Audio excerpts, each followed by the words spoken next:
Good morning बच्चों। Online class में आप सभी का स्वागत। कक्षा एकादशी वाणिज्य विषय व्यवसाय अध्ययन। आज हम पढ़ेंगे अध्याय 4 व्यावसायिक सेवाएं और इसका भाग 6। इससे पूर्व हम इसके 5 वीडियो देख चुके हैं। आज का हमारा प्रकरण रहेगा जीवन बीमा पॉलिसियों के प्रकार एवं अग्नि बीमा और उसके प्रमुख तत्व कौन कौन से होते हैं, उसके बारे में हम जानकारी प्राप्त करेंगे। तो जीवन बीमा पॉलिसियों के प्रकार यानी जीवन बीमा पॉलिसियां कितने प्रकार की होती है। पॉलिसी से मतलब होता है कि ऐसा प्रलेख जो बीमाकृत यानी बीमा कंपनी बीमित के बीच एक ऐसा अनुबंध है, एक ऐसा प्रसंविदा है जिसमें जीवन बीमा की सभी शर्तों का उल्लेख होता है कि भाई बीमा कराने वाले व्यक्ति का नाम क्या है, उसकी उम्र क्या है, कितने वर्ष का वह बीमा करा रहा है, कितने रुपए का बीमा करा रहा है और उसका उत्तराधिकारी कौन है। तो इन संबंधित बीमे संबंधी सारी शर्तों का जिसमें उल्लेख रहता है वह कहलाती है बीमा पॉलिसी। तो बीमा पॉलिसियां कई प्रकार की होती हैं। पहला आता है इसमें आजीवन बीमा पॉलिसी। जैसा कि नाम से स्पष्ट है, आजीवन यानी व्यक्ति जब तक जिएगा तब तक उसकी पॉलिसी रहेगी, यानी सुरक्षा उसकी जब तक रहेगी जब तक वह जिएगा और बीमित को उसके जीवन काल में बीमा पॉलिसी का बीमा धन, बीमा मूल्य जो है वह नहीं प्राप्त होता है। उसकी मृत्यु के बाद उसके उत्तराधिकारियों को बीमा धन प्राप्त होता है। अब इसके अंतर्गत एक बात और है कि वह प्रीमियम कब तक चुकाएगा। जितने वर्षों तक वह प्रीमियम चुकाना चाहता है, चाहे 20 वर्ष, 25 वर्ष, 30 वर्ष तक या आजीवन, जैसा वह चाहता है उस हिसाब से वह शर्तों को मानते हुए अनुबंध कर सकता है और सुरक्षा उसे पूरे जीवन तक मिलती है। जब तक वह जिएगा उसको सुरक्षा मिलेगी। जब उसकी मृत्यु हो जाती है तो उसके उत्तराधिकारियों को बीमा धन जो निश्चित राशि है वह प्राप्त हो जाता है। तो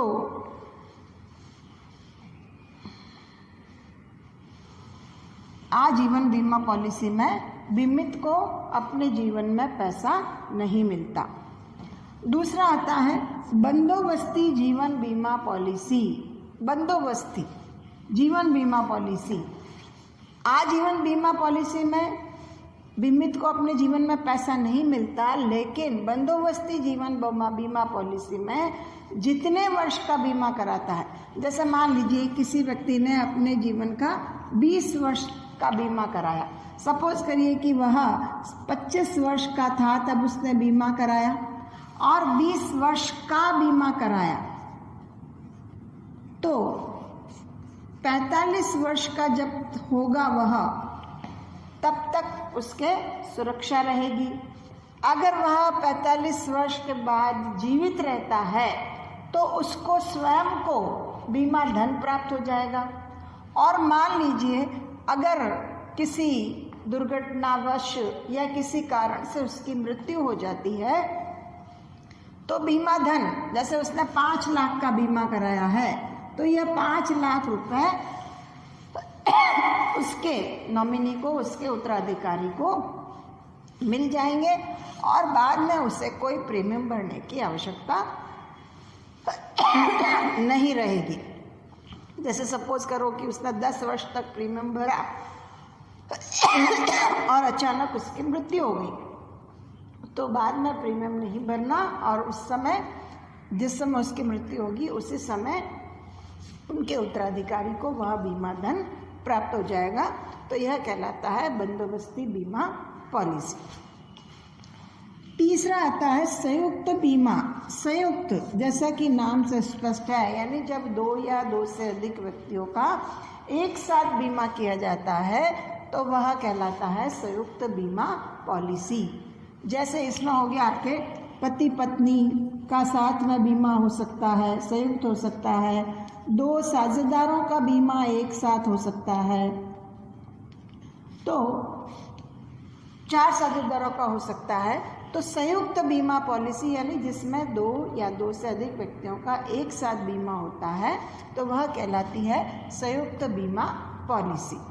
अब जैसे पति ने प्रीमियम अदा किया, दोनों का संयुक्त है, दोनों भी कर सकते हैं, दोनों में से कोई एक भी कर सकता है। साझेदारों में भी 4 साझेदार मिल करके कर सकते हैं इस प्रीमियम का भुगतान, या उन चारों साझेदारों की तरफ से कोई 2 साझेदार कर सकता है। अगर मान लीजिए दोनों में से किसी एक की मृत्यु हो जाती है, अगर पति की मृत्यु हो जाती है तो पति की मृत्यु होने पर पत्नी को बीमा धन का भुगतान मिल जाएगा। 2 साझेदार हैं ए बी, तो ए की मृत्यु हो जाती है तो बी को बीमा धन प्राप्त हो जाएगा। तो ऐसी पॉलिसी कहलाती है संयुक्त बीमा पॉलिसी।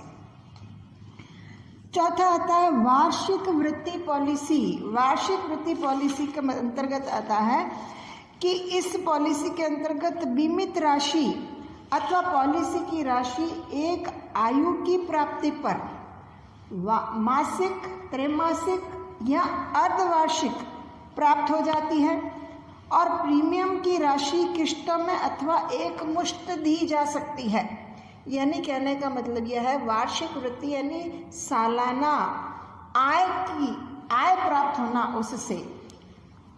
जैसे लोगों को लगता है ना कि भाई हम एक निश्चित आयु होने के बाद हमारे पास आय का साधन कुछ नहीं रहेगा, तो उस समय हमको एक मुश्त राशि हम अभी जमा करा रहे हैं और फिर किश्तों में मासिक भी हम प्राप्त कर सकते हैं आय के रूप में, त्रैमासिक भी कर सकते हैं और अर्धवार्षिक भी प्राप्त कर सकते हैं। तो यह कहलाती है वार्षिक वृत्ति पॉलिसी।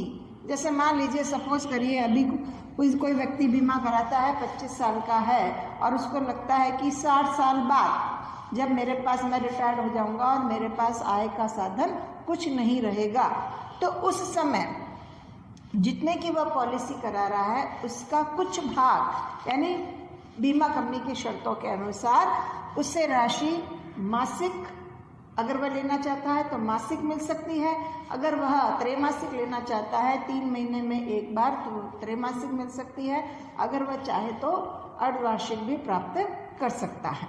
तो इस प्रकार से जब तक वह जीता है तब तक उसको वार्षिक आय प्राप्त होती रहती है, तो वह कहलाती है वार्षिक वृत्ति पॉलिसी। अब इसके अंतर्गत प्रीमियम का भुगतान चाहे तो वह एक साथ भी कर सकता है पूरा के पूरा, और चाहे तो वह विभिन्न अलग अलग किश्तों में बीमा कंपनी की शर्तों के अनुसार कर सकता है। 5वां आता है बच्चों की बंदोबस्ती बीमा पॉलिसी। परिवार का जब मुखिया होता है और वह अपने बच्चों की सुरक्षा चाहता है, अगर वह परिवार का मुखिया सोचे कि कल को अगर मुझे कुछ हो जाए तो मेरे बच्चों का भविष्य आगे कैसे सुरक्षित रहेगा, कैसे मेरे बच्चे अच्छी पढ़ाई लिखाई उच्च शिक्षा प्राप्त करेंगे, कैसे मैं अपने बच्चों की शादी करेंगे, बच्चों की शादी मैं कर पाऊंगा या वो करेंगे। तो इसमें भी क्या होता है, जो बच्चों का पिता होता है वह बच्चों के नाम से उनकी पढ़ाई के हिसाब से या उनकी शादी के हिसाब से बीमा पॉलिसी कराता है, जिसमें एक निर्धारित समय होता है और उस निर्धारित समय तक उसे प्रीमियम भरना पड़ता है। और अगर उस निर्धारित समय तक वह स्वयं जीवित रहता है तो उसे बीमा धन प्राप्त हो जाता है, और अगर इस निर्धारित समय में किसी कारणवश उसकी मृत्यु हो जाती है तो जो पॉलिसी करा रखी है उसने अपने बच्चों की शिक्षा के लिए या उनके विवाह के लिए, तो उसका बच्चों की शिक्षा का या बच्चों की शादी का जो खर्चा होता है वह बीमा कंपनी द्वारा किया जाता है। जितने का बीमा उन्होंने करा रखा है उस हिसाब से, और मृत्यु होने के बाद कोई प्रीमियम उनको देय नहीं होता है। यानी आगे कोई प्रीमियम देय नहीं होता है। और उस व्यक्ति की पॉलिसी जब परिपक्व हो जाती है, जैसे मान लो उसने बच्चों की आयु 18 साल के होने पर वह बीमा धन प्राप्त करना चाहता है, या 15 साल का उसने बीमा पॉलिसी ली है, तो जैसे ही समय पूरा होगा यानी पॉलिसी परिपक्व होगी तो बीमा धन उनके बच्चों को प्राप्त हो जाएगा। और अगर वह स्वयं जीवित रहता है तो उसे स्वयं को वह राशि प्राप्त हो जाएगी। तो इस प्रकार से ये जीवन बीमा पॉलिसियों के विभिन्न प्रकार हैं 5। अब आगे आता है दूसरे नंबर पे अपने अग्नि बीमा। अग्नि बीमा जो है वह हम कह सकते हैं कि अग्नि बीमा एक ऐसा अनुबंध है, बताया है मैंने आपको पहले भी, कि अग्नि बीमा एक ऐसा अनुबंध है जिसमें बीमाकर्ता बीमित को एक निश्चित प्रीमियम के बदले निश्चित समय में अनिश्चित समय में अग्नि से होने वाली, मेन बात क्या है अग्नि बीमा में, अग्नि से होने वाली जोखिमों से सुरक्षा प्रदान करने का वचन देता है। यानी आग से आपको किसी भी प्रकार का नुकसान हो रहा है फर्म को, तो उसमें क्षतिपूर्ति बीमा कंपनी द्वारा की जाती है। और अग्नि बीमा अधिकतम 1 वर्ष की अवधि का होता है, अधिकतम 1 वर्ष की अवधि का। जैसे ही 1 साल पूरा हो जाता है, वापस से अगर आपको सुरक्षा चाहिए तो आपको रिन्यू कराना पड़ता है, यानी वापस से प्रीमियम अदा करके आपको बीमा प्रसंविदा करना पड़ता है। अब अग्नि बीमा प्रसंविदा भी मुख्य तत्वों पर आधारित है, जिसमें सबसे पहला आता है बीमाकृत का बीमे की विषय वस्तु में बीमा योग्य हित का होना। बीमा योग्य हित यानी जिस वस्तु का आप बीमा करवा रहे हो उसके रहने पर बीमित को लाभ होता है और न रहने पर बीमित को हानि होती है। और अग्नि बीमा में बीमा कराते समय और क्षतिपूर्ति का दावा करते समय यानी दोनों समय बीमित वस्तु में उसका बीमा योग्य हित होना चाहिए, तभी यह अग्नि बीमा प्रसंविदा वैध माना जाता है। दूसरा आता है पूर्ण सद्विश्वास पर आधारित प्रसंविदा, यानी दोनों पक्षकार को पूर्ण विश्वास होना चाहिए कि हमने जो भी बातें इस अनुबंध में की है वह सच वर्णित है, यानी जो भी सत्य बात है वह उजागर करनी चाहिए, कोई भी बात को छुपानी नहीं चाहिए, बीमित के द्वारा भी और बीमाकर्ता के द्वारा भी। किसी भी बात का अगर गलत वर्णन दिया गया है, कोई बात छुपाई गई है, तो अनुबंध व्यर्थ भी हो सकता है, अनुबंध भंग भी हो सकता है। जैसे सपोज करिए आपने बीमा कराया है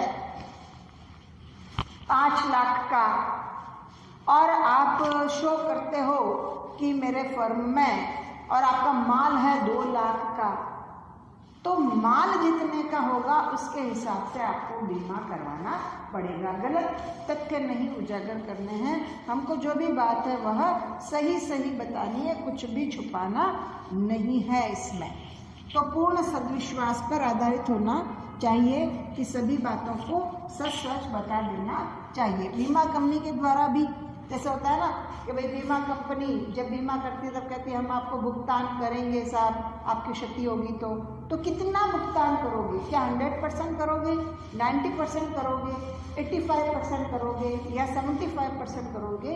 कितना भुगतान करोगे यह पूर्व में ही बता देना चाहिए, ताकि दोनों के बीच में कोई गलतफहमी पैदा न हो सके। तीसरा आता है क्षतिपूर्ति अनुबंध। अग्नि बीमा जो है वह क्षतिपूर्ति के अनुबंध पर आधारित है, यानी क्षति होगी तो पूर्ति होगी, नुकसान होगा तो उसकी भरपाई की जाएगी, और अगर नुकसान नहीं होगा तो क्षति की पूर्ति नहीं होगी। क्षति हुई है तो पूर्ति कैसे होगी? ऐसे में जो आपने प्रीमियम दिया है वह व्यापारी जो है खर्चा मान करके चलता है, यानी क्षति होने पर पूर्ति की जाएगी। इसी तत्व पर आधारित है अग्नि बीमा अनुबंध। नेक्स्ट आता है क्षति अग्नि के निकटतम कारण से होना, यानी आग के निकटतम कारण से क्षति होनी चाहिए, यानी क्षति होने का कारण आग से होना चाहिए, आग की लपटों से नुकसान हुआ होना चाहिए। यूँ नहीं कि यूँ ही प्राकृतिक रूप से गर्मी पड़ी और माल खराब हो गया तो आप उसकी क्षतिपूर्ति प्राप्त करोगे। जैसे सपोज करिए कि आपके प्लास्टिक के बर्तनों की फैक्ट्री है, गर्मी ज़्यादा पड़ी और प्लास्टिक के बर्तन जो है वो सिकुड़ गए, खराब हो गए, जगह जगह से सिकुड़ गए, तो ऐसे में बीमा कंपनी आपको क्षतिपूर्ति नहीं करेगी। क्षतिपूर्ति उसी स्थिति में करेगी जब आपको जो नुकसान है, जो क्षति हुई है, वह आग से हुई हो। इसके अलावा दूसरी बात कि क्षति वास्तव में हुई हो, क्षति वास्तव में हुई हो और आग के कारण हुई हो। और दूसरी बात कि आग जो है वह दुर्घटनावश लगी हो, जानबूझ करके नहीं, कि जानबूझ करके आपने दुकान में आग लगा दी और कहा साहब आप क्षतिपूर्ति कीजिए। आपके दुकान में माल ही नहीं है, आपने 5 लाख का मान लो अग्नि बीमा कराया है और दुकान में माल ही नहीं है, आपके 5 लाख का नुकसान हो रहा है आपको, और आपने दुकान में आग लगा दी कि भाई बीमा कंपनी हमको 5 लाख की क्षतिपूर्ति कर देगी। तो ऐसा भी नहीं होना चाहिए, क्योंकि जब निरीक्षण किया जाता है और उसमें पता लगता है कि आग लगाई नहीं गई, आग जानबूझ करके लगाई गई है, वास्तव में दुर्घटनावश आग नहीं लगी है, तो ऐसे में क्षति की पूर्ति नहीं होगी, अनुबंध व्यर्थ हो जाएगा। तो इस प्रकार से ये अग्नि बीमा जो प्रसविदा है इन कुछ मुख्य तत्वों पर आधारित है। इन तत्वों का ध्यान रखते हुए हमें अग्नि बीमा कंपनी से हम क्षतिपूर्ति प्राप्त कर सकते हैं, तभी हमारा अग्नि बीमा अनुबंध वैध होगा, अन्यथा अवैध हो जाएगा। नेक्स्ट आता है सामुद्रिक बीमा। उसमें भी इसी तरीके से कि सामुद्रिक जो बीमा है वह सामुद्रिक जोखिमों से उसमें सुरक्षा प्रदान की जाती है। सामुद्रिक बीमे में जो बताया मैंने भी आपको कि अनुबंध कैसा है, सामुद्रिक बीमा एक ऐसा अनुबंध है जिसमें बीमाकर्ता बीमित को समुद्र एक निश्चित प्रतिफल के बदले निश्चित समय में घटने वाली सामुद्रिक जोखिमों से सुरक्षा प्रदान करता है। सामुद्रिक जोखिमों के अंतर्गत आपके आ सकता है कि समुद्र में लहरों का उठना, अचानक ज्वार भाटा का अधिक उत्पन्न होना, समुद्र में तूफान आना, समुद्र में तूफान आ जाना, सामुद्रिक डाकुओं द्वारा माल को लूट लेना, तो ये सब सामुद्रिक जोखिम है। गंतव्य स्थान पर माल सुरक्षित नहीं पहुंचता है तो नुकसान हो जाता है, और ऐसे में बीमा करवा करके क्षति की पूर्ति प्राप्त की जा सकती है। जहाज अगर चट्टान से टकरा गया है तो भी नुकसान हो जाता है, दुश्मनों द्वारा जहाज पर हमला हो जाए तो भी नुकसान हो जाता है। और इसमें भी पहले मैंने आपको बताया था कि जहाज का बीमा कराया जाता है, माल का बीमा कराया जाता है और भाड़े का भी बीमा कराया जाता है। इसके अलावा यह भी समुद्रिक बीमा भी इसी प्रकार से इन तत्वों पर आधारित है कि यह भी क्षतिपूर्ति के सिद्धांत पर आधारित है, पूर्ण संविदा, पूर्ण सद्विश्वास के सिद्धांत पर आधारित है, और इसमें सामुद्रिक जोखिमों से नुकसान होने पर क्षति होती है, और इसमें भी बीमा योग्य हित पाया जाता है। भले ही इसमें क्षति का दावा करते समय बीमा योग्य हित होना चाहिए, बीमा पॉलिसी लेते समय बीमा योग्य हित का होना जरूरी नहीं है। तो इस प्रकार से ये आपके सामुद्रिक बीमे का हो गया आज, और इसके आधार पर हम इन तीनों में अंतर आसानी से हम को जानकारी हो ही गई कि भाई जीवन बीमा, अग्नि बीमा और सामुद्रिक बीमे में क्या अंतर है। अक्सर ये वाला क्वेश्चन भी पूछा जाता है, तो इसमें आपके देखिए पेज नंबर 108 पर अंतर दे रखा है, आप इसको पढ़ोगे तो आपको आसानी से इसमें समझ में आ जाएगा। ओके, तो इससे रिलेटेड, इनसे रिलेटेड आपको ये क्वेश्चन करने हैं, और सामुद्रिक जीवन बीमा, अग्नि बीमा और सामुद्रिक बीमे में अंतर से रिलेटेड भी आप क्वेश्चन कर लीजिए। ओके।